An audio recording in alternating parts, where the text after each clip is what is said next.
अपने घर की छत पर खेल रहा था। उसी समय उसे एक प्यारा सा तोता दिखाई दिया जो गोलू की तरफ ही देख रहा था। गोलू भी उस तोते को देखने लगा। गोलू, हमें भी अपना दोस्त बना लो, हम भी तुम्हारे साथ खेलना चाहते हैं। अरे तू तो मेरा बहुत प्यारा दोस्त है। चल तोते, आज हम दोनों मिलकर मजे करेंगे और फिर खूब खेलेंगे। गोलू और तोता दोनों ही छत पर खेलने लगे।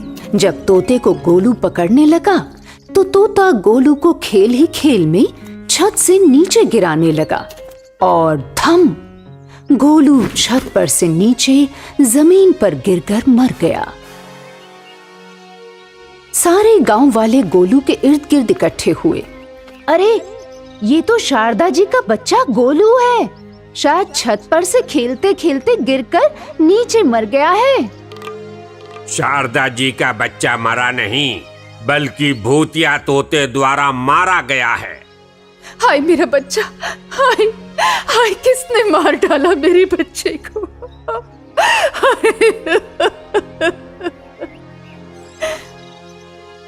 शारदा जी अपने गोलू को सीने से लगाए रो रही थी। गांव वालों, अगर तुम उस तोते को पकड़कर नहीं मारोगे तो वो एक एक करके वो भूतिया तोता सभी बच्चों को मार डालेगा। तांत्रिक, तुम भी मारे जाओगे। अब तो पहले तुम्हें ही मारूंगा। इतना कहकर भूतिया तोता तांत्रिक की आंखों में चोंच मारकर तांत्रिक की दोनों आंखें फोड़ देता है। तांत्रिक दर्द के मारे चिल्लाने लगता है। अंधा कहीं का, मुझे मारने चला था, अब खुद मरेगा मेरे हाथों। इतना कहकर तोता जंगल की तरफ पक्षियों के झुंड में जाकर शामिल हो गया। गांव वालों, ये तोता बड़ा खतरनाक है। इसके साथ जो जो पक्षी बैठे हैं ना वहाँ, वो सब भूतिया पक्षी हैं। अब भी वक्त है, अपने अपने बच्चों को बचाओ, वरना ये सब पक्षी तुम्हारे बच्चों को मार डालेंगे। और हुआ भी ठीक ऐसा ही। गोलू के मरने के ठीक 10वें दिन वो तोता बहुत सारे पक्षी अपने साथ लेकर आया और सीधा आकर गांव पर हमला बोल दिया। साथियों, गांव में तांडव मचा दो। आज पूर्णमासी की रात है। हम जितने अधिक लोगों को मारेंगे, उतने ही अधिक शक्तिशाली बन जाएंगे। तोते के इस तरह कहते ही सभी पक्षी एक एक करके लोगों की छतों पे उतरे और उनके घरों में जाकर अपने शरीर को बड़ा बना लिया। थे तो वे पक्षी ही, मगर उनका शरीर अब मनुष्यों से भी विशाल था। बेहद डरावने वो पक्षी बच्चों को अपनी चोंच में दबाकर आकाश में ले चले। जब सुबह हुई तो रतलामपुर गांव के लोगों ने देखा कि किसी के भी घर में उनका बच्चा नहीं है। सारे गांव में दहशत फैल गई। सभी बच्चों को पक्षी बना के अपने दल में शामिल कर लो, जैसा आदेश गुरुजी। ऐसा कहकर मैना सभी बच्चों को मारकर उन्हें पक्षी बना देती है। अब तो पक्षी वाले भूतों की दहशत सारे शहर में फैल गई थी। अब तो यूं लग चला था कि पक्षियों की ही हुकूमत सारी दुनिया पर चलेगी। अब हम पक्षियों को कोई नहीं रोक सकता। अब सारी दुनिया में पक्षी ही राज करेंगे, मनुष्य नहीं। क्या कहती हो मैना? हाँ गुरुदेव, अब तो पक्षियों का ही राज रहेगा। दूसरी तरफ रतलामपुर के लोग एक अच्छे तांत्रिक की खोज में निकल पड़े और उनकी खोज खत्म हुई असम के कामाख्या मंदिर के चेतनानंद नाम के तांत्रिक पर आकर। प्रणाम बाबा। मंगल हो, आप लोग स्वस्थ रहें। कहिए क्या काम है? बाबा, आप तो अंतर्यामी हैं, सब कुछ जानते हैं, फिर हमारे कष्टों को दूर क्यों नहीं करते? देखो, तुम्हारे ही गांव के एक बच्चे गोलू ने पिंजरे में बंद एक तोते को खेल ही खेल में मार दिया था। वो अमावस की रात थी, इसलिए वो तोता भूत बन गया। गोलू को मारकर उसने अपना बदला तो ले लिया, लेकिन अब वो पूरी मानव जाति को अपना गुलाम बनाना चाहता है और पूरी दुनिया पर हुकूमत जमाना चाहता है। चेतनानंद की बात सुनकर गांव वाले दंग रह गए। गांव वालों के आग्रह पर चेतनानंद स्वामी जी को गांव ले जाया गया। उन्होंने तंत्र शक्ति का प्रयोग करके उस भूतिया तोते का आवाहन किया तो वो तोता शीघ्र ही उनके सामने आ गया। मैं तेरे बारे में सब जानता हूँ।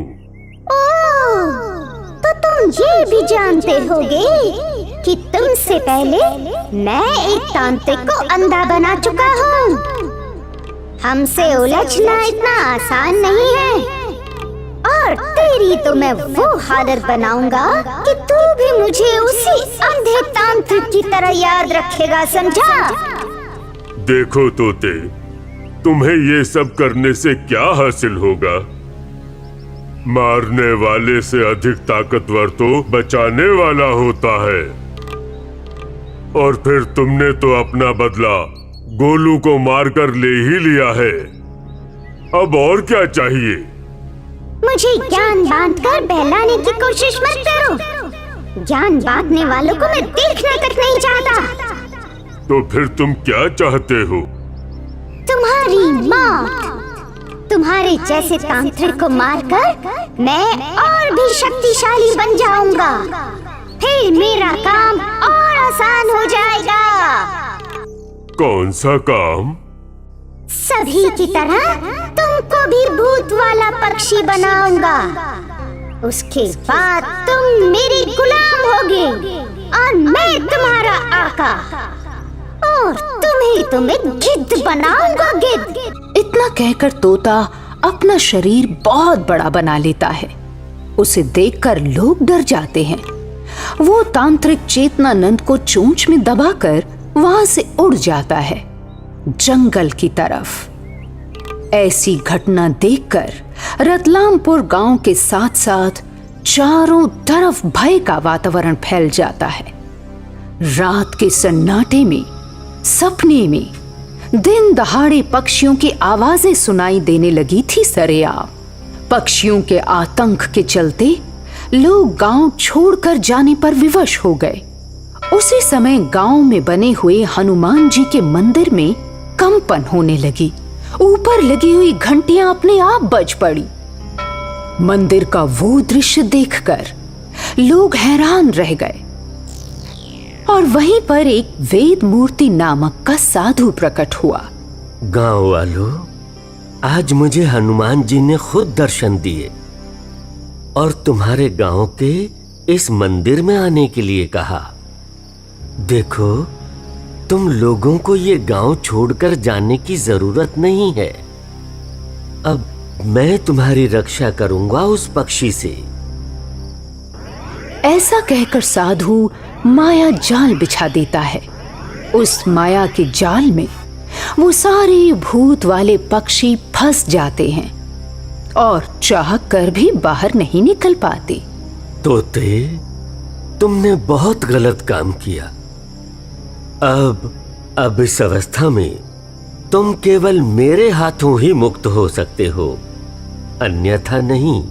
ऐसा कहकर साधु ने भूतों वाले पक्षियों से भरे उस जाल में आग लगा दी और वो भूतिया पक्षियों की आत्माएं ऊपर आसमान में विलीन हो गई। राजू की नई नई नौकरी लगी हुई थी। वो अपनी पत्नी से खाने का टिफिन लेकर खुशी खुशी पहली बार अपनी ऑफिस जा रहा था। आज उसके ऑफिस का पहला दिन था। घर से बाहर जाकर वो अपनी नई स्कूटी पर सवार होकर अपनी पत्नी रागिनी को टाटा बाय बाय करते हुए चल देता है। और तब तक रास्ते में उसे एक सिक्योरिटी गार्ड दिखाई देता है जो हाथ के इशारे से उसे रोकना चाहता है। अनजान सिक्योरिटी गार्ड को देखकर राजू स्कूटी की स्पीड को तेज कर देता है। शहर में अक्सर लोग अपरिचित की मदद नहीं करते हैं क्योंकि न जाने वो क्या कर बैठे, कुछ पता नहीं रहता। राजू अपने ऑफिस पहुंचता है। उसका ऑफिस 7वीं मंजिल पर था। वो जैसे ही लिफ्ट के दरवाजे पर बढ़ता है, लिफ्ट के दरवाजे पर उसी सिक्योरिटी गार्ड को पाता है। सिक्योरिटी गार्ड राजू को देखते ही उससे बोलता है, क्यों साहब कैसे हैं? अरे मैं लेट हो रहा था ना, इसलिए सोचा आपकी मदद ले लूं, तो ही मैंने आपको रुकने के लिए हाथ दिया था। राजू आश्चर्य से उस सिक्योरिटी गार्ड को देखता है और उससे कहता है, तुम इतनी जल्दी कैसे पहुंच गए? ऊपर 7वीं मंजिल पर एक साहब रहते हैं जो हमेशा गाड़ी से आते हैं, मैं उन्हीं के साथ चला आया। राजू सिक्योरिटी गार्ड से बात करके ऑफिस में चला आता है। राजू का पहला दिन होने की वजह से बॉस सबसे राजू का परिचय करवाते हैं। आज हमारे ऑफिस में राजू का पहला दिन है और आज ही के दिन हमारी कंपनी शुरू हुई थी, इसलिए आज पार्टी धूमधाम से होगी। उसके बाद सभी मिलकर पार्टी करते हैं और फिर अपने अपने काम में लग जाते हैं। तभी अचानक वही सिक्योरिटी गार्ड राजू के पास आता है। सिक्योरिटी गार्ड राजू के पास आकर खड़ा हो जाता है तो राजू उसको देखकर बोलता है, क्यों, अब क्या हुआ? अब क्या काम है तुमको? साहब आपके नाम कोई चिट्ठी देकर गया है। इतना कहकर सिक्योरिटी गार्ड राजू को चिट्ठी दे देता है और उस चिट्ठी को पढ़कर राजू की आंखें फटी की फटी रह जाती हैं। चिट्ठी उसकी कॉलेज की प्रेमिका ने भेजा था। उसने लिखा था, राजू तुमने मुझसे शादी न करके मुझे धोखा दिया है, फिर भी मैं तुमसे प्यार करती हूँ। अपनी मरी हुई प्रेमिका के हैंडराइटिंग में लिखी हुई उसकी चिट्ठी पाकर राजू सोच में पड़ जाता है। कुछ ही दिन पहले वो अपने बच्चे के साथ नदी में कूदकर मर गई थी, फिर कैसे चिट्ठी लिख सकती है? राजू के मन में तरह तरह की बातें उभरने लगती हैं और शाम के 5 बजे राजू ऑफिस से घर के लिए निकल पड़ता है। और तभी रास्ते में सिक्योरिटी गार्ड सामने आ जाता है और राजू से बोलता है, क्यों साहब, नौकरी का पहला दिन कैसा रहा? तुम्हें कैसे पता कि मेरा पहला दिन था? और तभी सिक्योरिटी गार्ड का चेहरा बदलने लगता है और उसकी मरी हुई प्रेमिका का रूप धारण करने लगता है। और अब सिक्योरिटी गार्ड के रूप में उसकी प्रेमिका बोलती है, मैं तो हमेशा तुम्हारे साथ रहती हूँ। आत्माएं जब जी चाहे अपना रूप बदल सकती हैं। चलो आज मैं तुम्हारी स्कूटी पर बैठूंगी, हमें भी ले चलो अपने घर, तुम्हारे नए बंगले को देखूंगी। सोनी, तुम मुझे परेशान क्यों कर रही हो? मैं भला तुम्हें परेशान करूंगी? ये कैसे हो सकता है? तुमने जब मुझसे कहा कि मेरी शादी हो रही है और तुम्हारा मेरा मिलना ठीक नहीं है, तो तुम्हारे एक इशारे पर मैंने अपनी जान दे दी। मैं तुम्हें हद से ज्यादा चाहती हूँ। आज भी मेरी आत्मा तुम्हें मिलने के लिए बेचैन रहती है। मैं तुम्हें नहीं छोड़ सकती। प्यार किया है मैंने तुमसे और करती रहूंगी। अगर सच्चा प्यार करती हो तो भगवान के लिए मेरा साथ छोड़ दो। ये कैसे हो सकता है? यही बातें करते हुए दोनों बंगले तक पहुंच जाते हैं और सोनी राजू के साथ उसी घर में प्रवेश कर जाती है। सोनी राजू को तो दिखती है लेकिन उसकी पत्नी रेखा को नजर नहीं आती।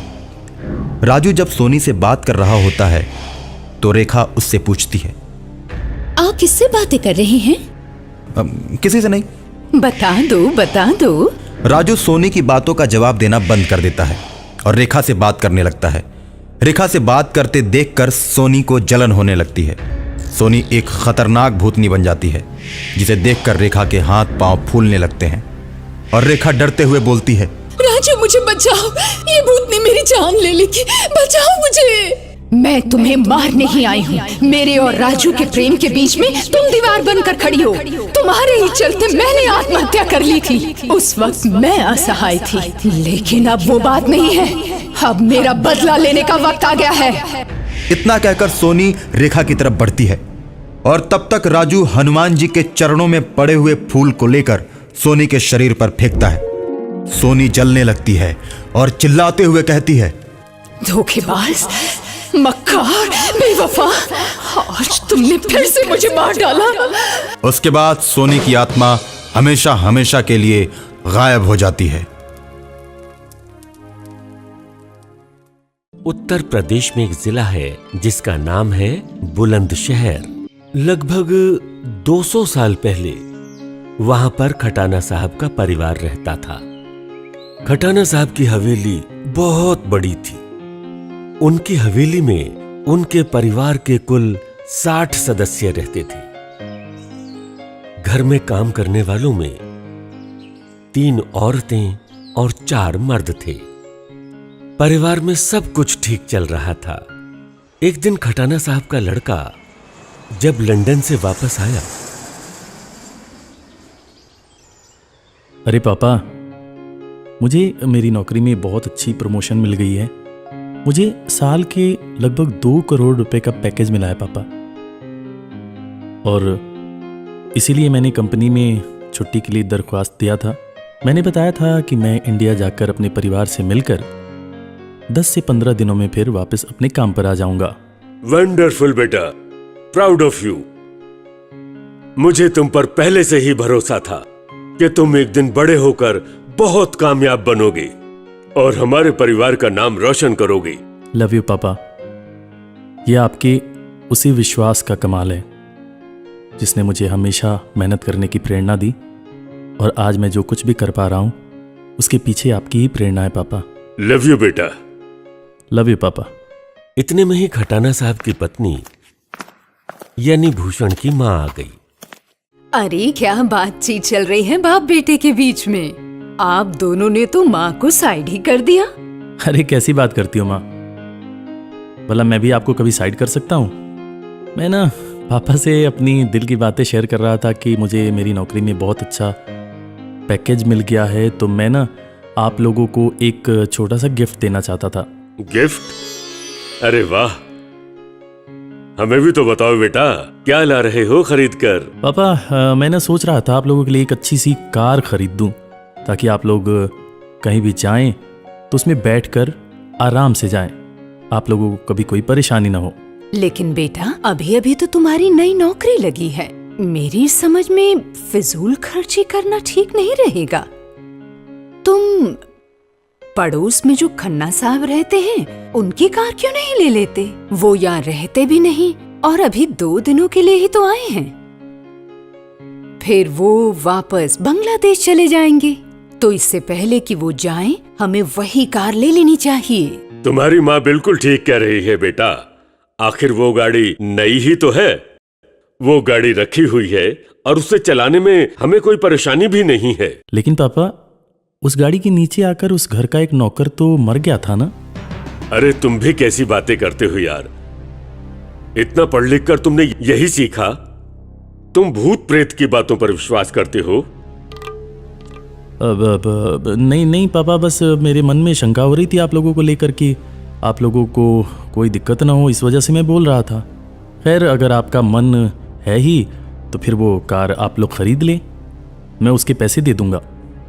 इतनी बात होने के बावजूद भी खन्ना साहब की गाड़ी खटाना साहब अपने घर ले आए। गाड़ी की सच्चाई ये थी कि उसी गाड़ी से दबकर घर के एक नौकर की मौत हो गई थी। उस गाड़ी में कोई इसलिए भी नहीं बैठता था कि वो एक भूतिया कार है।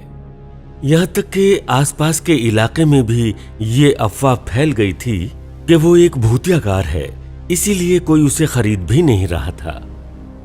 लेकिन खटाना साहब उस गाड़ी को फिर भी अपने घर लेकर आए और उन्होंने अपनी पत्नी से बोला, अरे रीमा, आज मैं सोच रहा था कि आज लॉन्ग ड्राइव पर चलते हैं। अब तुम जल्दी से तैयार हो जाओ, हम निकलेंगे और घूम फिरकर कुछ घंटों में वापस आ जाएंगे। मुझे कुछ काम निपटाने थे, इस वजह से मैं जाना नहीं चाहती थी।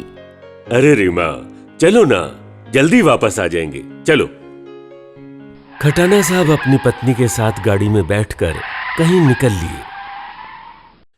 शाम का समय था। बाजार आधे बंद थे, आधे खुले थे।